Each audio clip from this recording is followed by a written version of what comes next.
Bienvenue, bienvenue tout le monde. Tellement heureuse de vous accueillir pour nos 2 jours gratuits. Mieux comprendre le discours intérieur et effectivement, on veut changer ce fameux discours intérieur. Alors, dites-moi bonjour quand vous arrivez. L'heure est à la célébration. Ça faisait longtemps que je n'étais pas allée chercher des ballons. Mais là, je me disais que pour ce fameux changement de discours intérieur, les ballons étaient de mise. On veut célébrer, on va célébrer, on va apprendre à se célébrer justement, apprendre à transformer ce discours intérieur qui va, euh, mon Dieu, transformer tellement de choses, tellement de la perception, la vision, autant de nous-mêmes, autant de notre vie. Et c'est ça que l'on veut de plus en plus. Alors, dis-moi bonjour, qui est avec moi aujourd'hui pour notre jour 1 de mieux comprendre. Alors, on se dépose vraiment 2 jours, environ 1 heure de temps pour mieux comprendre notre discours intérieur. Donc, on est ensemble aujourd'hui 10 heures et demain aussi à 10 heures. Et effectivement, on commence notre défi 14 jours en ligne à partir de vendredi pour celles qui vont vouloir vraiment transformer ce discours-là. Parce que donc, aujourd'hui, on se dépose, allô ma belle Geneviève, on se dépose sur comprendre davantage ce discours-là, comprendre les impacts, comprendre les conséquences que ça a aussi dans notre vie, comprendre aussi à quel point ça peut être transformateur et extraordinaire, changer notre discours intérieur. Et demain, on se dépose plutôt au niveau relationnel.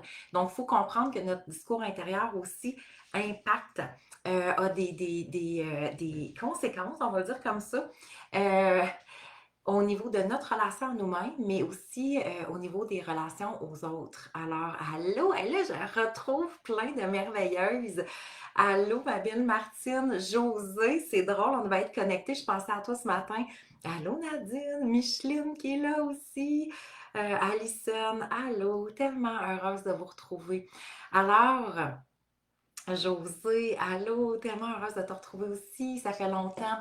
Comment, avec quelle énergie vous arrivez aujourd'hui, justement, sachant qu'on peut, qu'on va s'offrir la possibilité, l'opportunité de bonifier notre discours, de mieux comprendre notre discours intérieur aussi, de le bonifier. Allô, ma belle Pascal, Joanie qui est là, Guylaine, allô, Nadia, tellement heureuse. Ah, c'est un pur plaisir, un pur bonheur de vous retrouver en ce beau lundi matin. On commence notre semaine ensemble. Et pour moi, allô ma belle Sonia, pour moi aussi d'offrir, donc je regardais avec mon équipe qu'est-ce qu'on fait, puis ça fait longtemps que je me dis, on le sait, hein, on ne se le cache pas, on le sait. Allô Patricia, Anne qui est là, et mon Dieu, je suis tellement chanceuse de me connecter. Jessica, euh, je suis consciente, ça fait maintenant 5 ans que j'accompagne les femmes, je suis consciente que le plus grand défi à travers tout ça, c'est notre fameux discours intérieur. On va comprendre pourquoi ce discours-là est aussi difficile à changer, même si on le sait. Tu sais, on dit on entend tellement ça régulièrement, à quel point les femmes sont critiques. Ma belle Dominique, salut! À quel point les femmes sont critiques envers elles-mêmes, à quel point les femmes sont sévères, sont exigeantes. Est-ce que vous êtes consciente de ça? Est-ce que vous l'appliquez à vous-même? Vous dites effectivement, c'est vrai que je réalise que je suis critique à mon égard, je suis sévère envers moi. Alors, dites-moi oui ou non. Puis peut-être que ça s'est amélioré là, avec le temps, puis on le souhaite. Mais est-ce que vous entendez encore ce discours-là qui est, des fois c'est envers nous-mêmes, des fois c'est envers nos buts, nos rêves, nos objectifs de vie. On souhaiterait avoir, peut-être vivre davantage à l'abondance, dépasser nos peurs, sortir de la zone de confort.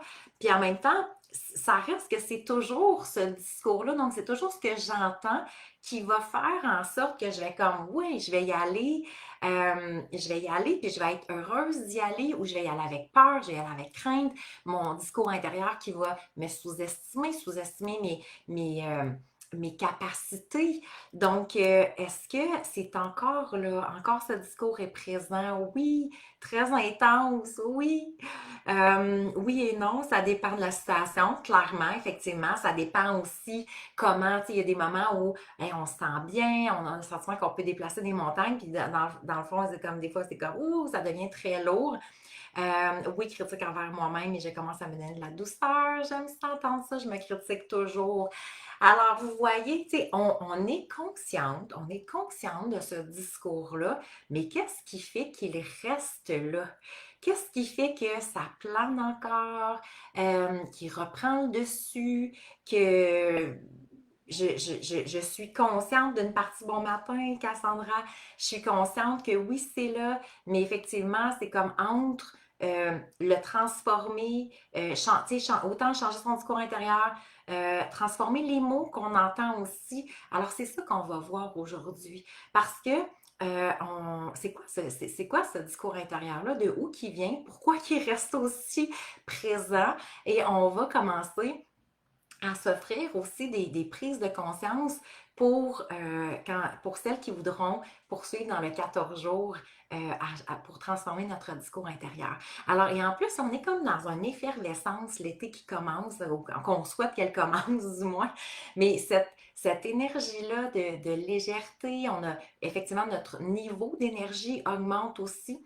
Alors, je me disais, c'est la période parfaite pour s'offrir ce défi-là, cet engagement-là envers nous-mêmes, envers le discours pour prendre le dessus. Alors, très heureuse de vous retrouver aujourd'hui. Je suis vraiment contente de savoir que ça vous interpelle aussi, puis que vous avez le goût. Bien, je ne vous ai pas posé la question, mais avez-vous le goût de changer votre discours intérieur? Ou c'est comme, ben, c'est correct, je suis tellement habituée que je vais le garder comme ça. Et étrangement, c'est que notre cerveau, puis on va faire le lien entre les deux, mais notre cerveau, lui, est tellement habitué et c'est pour ça qu'il le garde. Mais la question que je vous pose aujourd'hui, c'est pas à votre cerveau. Donc, moi, mon cerveau, je l'ai appelé Roger pour celles qui me connaissent bien. Alors, je pose pas la question à Roger, je pose la question à la femme merveilleuse que vous êtes. Avez-vous le goût, enfin, de changer ce discours-là intérieur pour que ce soit plus léger, que ce soit plus inspirant aussi, que ça soit plus pour vous permettre de vous propulser, pour vous permettre de vous réaliser pleinement et surtout pour vous permettre de découvrir la femme merveilleuse qui se cache derrière ce discours aussi saboteur et aussi lourd à supporter. Parce que imaginez qu'on enlève ces mots-là, cette structure-là, cette voix-là qui nous parle sans cesse, sans cesse. Imaginez qu'on l'enlève. Qu'est-ce qui va rester de ça? Hein? Bien que l'univers n'aime pas le vide. On ne peut pas juste l'enlever. On va le transformer. Et c'est pour ça qu'on est ensemble aujourd'hui. Alors, merci énormément d'être là. Merci de croire en votre capacité, de croire assez en vous et de dire, hey, sais-tu quoi, je ne veux pas me laisser tomber. Je continue de croire en moi. Et effectivement, je sais que j'ai la capacité de transformer ce discours-là intérieur. Et si j'ai réussi, moi je dis toujours, si j'ai réussi, vous êtes capable aussi. Parce que hein, on finit par bien se connaître. Donc, effectivement, j'avais un discours très saboteur, autant envers moi-même, mon estime personnelle. Je suis consciente que ce discours-là aussi est à reprendre en charge, est à restructurer dans certaines sphères de vie aussi qui restent plus présents. Et justement, aujourd'hui, on va comprendre qu'est-ce qui fait que à certains endroits, à certains égards, il devient aussi constant, présent. Et à la limite, et c'est ça le danger un peu, c'est que quand on ne l'entend plus, quand ça roule toute seule et on ne l'entend plus nécessairement. Alors, il faut comprendre que ce fameux discours intérieur, c'est celui qui influence. OK? Et il influence la vision que j'ai de moi-même. Donc, si j'ai une belle estime, si j'ai une belle confiance en moi, ça part de mon discours intérieur. Donc, c'est lui qui va m'aider, qui va devenir comme le moteur en même temps, de faire comme, oui, tu peux y aller, tu as la capacité, tu es bonne, je crois en toi. C'est rare qu'on entend ça de notre cerveau en général. On a quand même, il faut se remettre dans nos chiffres que j'adore, mais on a une moyenne de 70 000 pensées par jour. 95% de nos pensées sont les mêmes que la veille. Moi, j'appelle ça le jour de la marmotte. Et donc, si on a un discours qui est très sévère, qui est très critique envers nous, bien effectivement, ça fait juste de répéter, répéter, répéter, répéter. C'est-tu fatigant? Hein? Le jour de la marmotte, on veut changer. Alors, hey, ma belle Lucie qui est là, très rarement, en grande partie grâce à tes enseignements merveilleux et grâce à ton ancrage que tu as pu transformer ce discours. C'est vraiment génial. Je suis contente que tu sois là, Lucie, aussi. Euh, donc, et on a 80% de nos pensées qui sont négatives si on ne les transforme pas. Et c'est là, effectivement, que le mode survie, le pilote automatique, euh, on pourrait dire s'induit en quelque sorte et se loge dans l'inconscient. Et c'est là qu'on devient pris avec un discours intérieur qui ne nous convient pas. C'est là qu'on est pris avec une estime personnelle, une confiance en soi, amour propre. On peut entretenir les peurs, les doutes, autant à notre égard, des émotions négatives à l'égard des autres, de nos relations, des formes de jalousie. Des fois aussi, même, on se dit, voyons, c'est pas moi, la comparaison. Le négatif, même si on se dit, comment ça? Je suis une femme qui est vraiment positive, puis je sais pas, j'arrive pas à transcender ça. Alors, le 80% de pensées négatives prend le dessus, prend le pilote automatique, et là, c'est effectivement, ça devient comme une forme de combat. Alors, ces chiffres-là sont surtout pour nous permettre de comprendre euh, qu'est-ce qui se loge inconsciemment, qu'est-ce qui se loge à l'intérieur de nous, et surtout dire, bon, ben, OK, on a encore des possibilités, on a plein de possibilités, on a des capacités qui nous ont peut-être pas été enseignées. On pense qu'on entend ça, puis on est comme soumise. Hein? Combien d'entre nous, on finit par être soumise à ce discours-là, à sentir comme une forme d'impuissance intérieure de faire comme, écoute, c'est là, puis tu sais, j'ai toujours comme vécu avec ça, alors on le laisse rouler toute seule. Et c'est là on va vouloir intervenir. Parce que si ce discours-là ne nous convient pas, OK? Et ça, c'est une question importante. Est-ce que ce discours-là me convient, oui ou non? À combien de pourcents qui me convient? Ça pourrait être une bonne... Parce que quand on met des chiffres dessus, c'est comme ça l'amène à notre conscience et c'est là qu'on se dit, OK. Donc, si je me dis, OK, non, effectivement, moi, ce discours-là ne me convient pas et il ne me convient pas à combien de pourcents? Si je mettais une échelle de 0 à 10, à combien de pourcents présentement le discours intérieur que j'ai à mon égard et à toute sphère de vie confondue? Ça veut dire le discours intérieur que j'ai à mon égard, oui, par rapport à ma vision que j'ai de moi-même, par rapport à la vision que j'ai de ma vie, de mon travail, de mes amours, de ma famille, de mon abondance financière, de mes finances, de ma richesse, ma capacité à créer plus d'abondance dans ma vie. Donc, si je fais un survol de tous les espaces, de toutes ces sphères-là confondues, en général, je pourrais donner une moyenne de combien? Alors ça va être intéressant que vous puissiez faire l'exercice, ou si vous avez le goût de l'écrire dans la boîte de chat, vous êtes les bienvenus, mais de faire l'exercice pour qu'on comprenne davantage si ce discours-là est aussi lourd, aussi présent, bien effectivement que je vais souhaiter m'en libérer pour le transformer. Alors, il faut vraiment être dans cette conscience-là, puis c'est pour ça que je voulais, avant qu'on se dise, on se lance dans du 14 jours de transformer notre discours intérieur, c'est de dire, mais quel est l'impact de ce discours-là? Parce que je pense qu'on en est plus ou moins consciente de l'impact. Parce que si on était vraiment consciente de cet impact-là, bien, c'est sûr qu'on aurait tenté de prendre des mesures ou est-ce que personne nous a nécessairement enseigné aussi cette capacité-là que nous avons à transformer notre discours.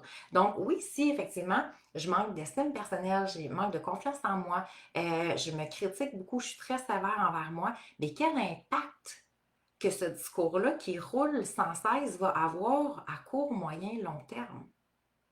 Donc, où ça va m'emmener au niveau de mon estime personnelle, ma perception, ma vision de moi-même. Alors, et on le sait que si j'ai une tendance à me juger, à me critiquer, à être très sévère envers moi, l'autre fois, on parlait dans un groupe de perfectionnistes. Moi, je me considérais comme une perfectionniste avant. Il y a des choses que j'aime encore bien faire, mais effectivement, je ne suis plus une perfectionniste.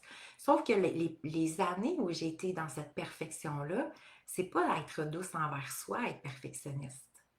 Ça veut dire qu'on est très sévère, on est très critique, la barre est euh, toujours plus haute, on s'exige encore plus et ça devient ça devient épuisant en même temps. Donc, si juste d'enlever cette fameuse question de perception et de perfection, et de perfection selon qui? Parce que si on tombe dans la comparaison, et encore là, le discours intérieur, c'est lui qui nourrit la comparaison. C'est lui qui observe les gens autour de moi, des fois que je connais, des fois que je connais même pas, et qui se fait une perception que les autres réussissent mieux, sont meilleures, sont plus belles, ont plus de capacités. Et là, c'est comme, mais plus que ce discours-là intérieur me compare, parce que c'est pas vous, là. C'est ça qui va être beau. Vous êtes merveilleuse. Et vous êtes comme pris avec un genre de rejet qui vous dicte ou euh, qui vous influence malheureusement très négativement dans toutes les sphères de votre vie. Alors c'est là qu'on va vouloir reprendre, je vais reprendre l'influence sur mon discours intérieur. C'est à nous de dire qu'est-ce que je veux entendre, qu'est-ce que je veux croire à partir d'aujourd'hui. OK? Parce que sinon, effectivement, ils nous gardent dans des peurs, ils nous gardent dans des doutes. Si vous observez juste la sortie de zone de confort, d'apprendre de faire des changements, à quel point notre cerveau a peur de ça. Ça devient anxiogène. Juste le stress et l'anxiété que la majorité des gens vivent, la fameuse charge mentale, qu'est-ce qui fait que il y a un discours qui roule là, qui me garde dans un état de stress constant, qui me garde dans une forme d'anxiété, qui me crée les pires scénarios possibles et que moi, je continue à y croire. Les peurs, qui me gardent dans les peurs, tu vas perdre du temps, tu vas perdre de l'argent, d'un coup tu donnes plus, d'un coup tu fais ci, que ça ne fonctionne pas. Et donc, alors tout part de notre discours intérieur. C'est quand même fascinant de réaliser ça.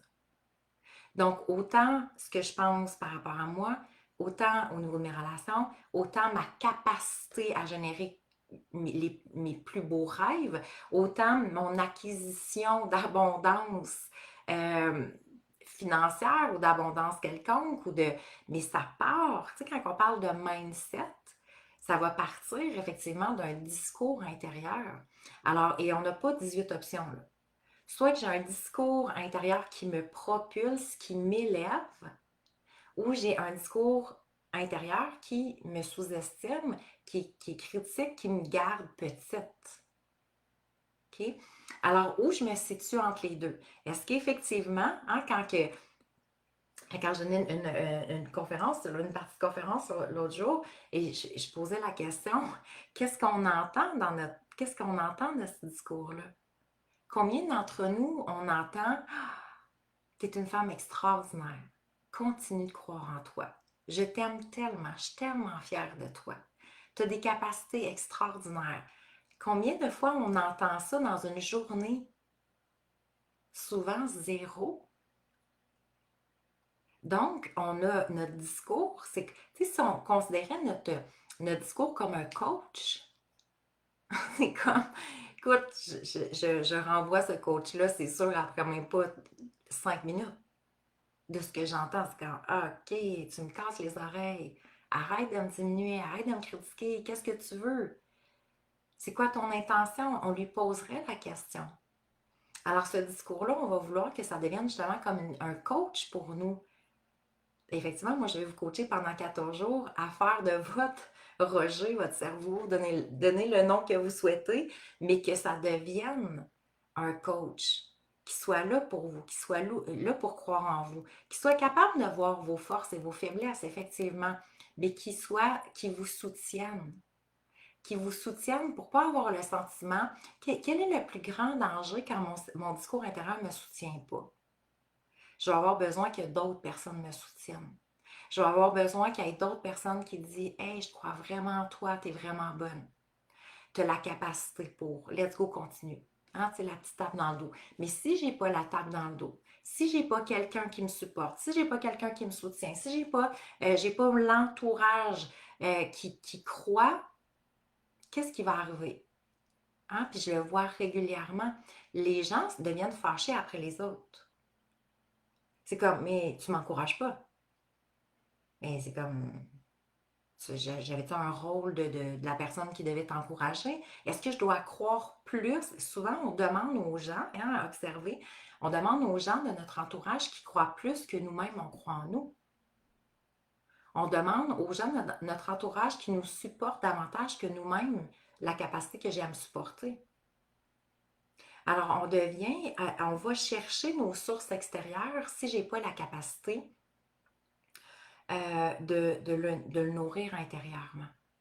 Et c'est là que, effectivement, nos relations peuvent devenir biaisées en quelque sorte. Parce que mes attentes que je vais avoir par rapport aux autres vont être trop grandes. Et ça se peut que je sois entourée aussi de gens que, tu sais, quand on joue le rôle de sauveuse, c'est quoi jouer le rôle de sauveuse? C'est justement de croire. Dans le fond, je me retrouve avec une personne qui croit pas qu'elle a les capacités ou qui ne croit pas en elle. Et je nourris ça en lui disant, c'est vrai, tu n'as vraiment pas les capacités, je ne crois pas tant en toi, donc je vais le faire pour toi. C'est ça un rôle de sauveuse. Parce que ça, on prenait la personne qui est devant nous et on lui prenait les mains et on lui disait, tu sais quoi, je crois profondément en ton potentiel extraordinaire. Je sais que tu es capable de réussir. Qu'est-ce que tu veux? J'ai pas besoin de le faire à ta place. Tu vas trouver tes meilleurs moyens, tu vas être en mesure de développer tes capacités, tes habiletés. Et effectivement, c'est comme ça qu'on pourrait évoluer. Eh bien, on le ferait, pour nous-mêmes. Alors, et c'est ce discours-là intérieur qu'on va venir modeler, qu'on va venir renforcer, qu'on va venir structurer ou même créer à la base s'il n'est pas encore fait. Pour qu'à partir d'aujourd'hui, ce soit votre discours intérieur qui soit capable de vous dire, sais-tu quoi? Je crois profondément en toi. Et peut-être que présentement, tu n'as pas les habiletés, la capacité, ou il te manque des informations, mais tu sais quoi? On va trouver ensemble pour que tu puisses l'avoir. Alors, vous allez être celle qui ne se laissera plus tomber. Donc, oui, effectivement, on est des êtres de reconnaissance. On aime avoir la reconnaissance des autres. Et c'est correct à certains moments d'avoir la reconnaissance des autres. Cependant, la majorité de notre vie, on va devoir avoir notre propre reconnaissance. Et ça, c'est un des éléments que souvent on n'a pas appris nécessairement, on n'a pas grandi avec. Il n'y a personne qui nous a montré à développer notre propre reconnaissance, notre propre validation. Alors, qu'est-ce qui arrive? C'est que j'ai besoin de me faire valider par une autre personne, que je suis